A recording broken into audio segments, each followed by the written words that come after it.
नमस्कार, माझे नाव उज्ज्वला रवींद्र बारेला, इयत्ता 10वी। आज मी तुम्हाला भगवान बिरसा मुंडा यांच्याबद्दल माहिती सांगणार आहे। धैर्याने आणि शौर्याने तू देशाच्या अस्मितेचे दिले भान। धैर्याने आणि शौर्याने तू देशाच्या अस्मितेचे दिले भान।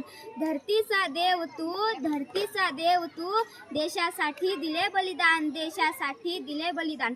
सन्माननीय व्यासपीठ, आजच्या कार्यक्रमाचे अध्यक्ष वंदनीय गुरुवर्य व माझ्या प्रिय बालमित्र आणि मैत्रिणींनो, आदिवासी समाज क्रांतीचे जनक व आद्य क्रांतिकारक म्हणून ओळखल्या जाणारा बिरसा मुंडा यांचा जन्म झारखंडमधील उलीहातू या गावी झाला।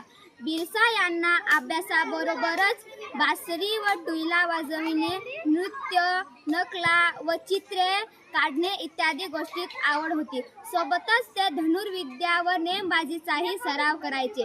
शिक्षणासाठी बालपणी स्वीकारावा लागलेला ख्रिश्चन धर्माचा पुढे त्यांनी त्याग केला व रामायण, गीता अशा अनेक धर्मग्रंथांचे वाचन केले।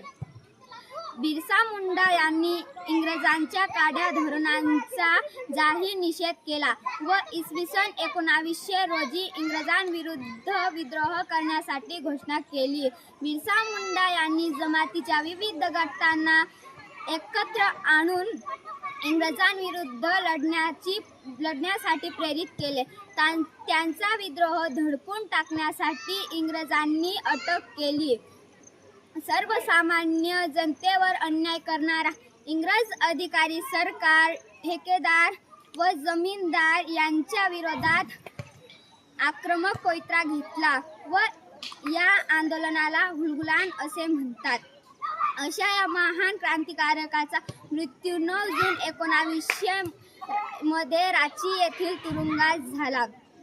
बिरसा मुंडा यांनी खूप महान कार्य केले आहे। धन्यवाद।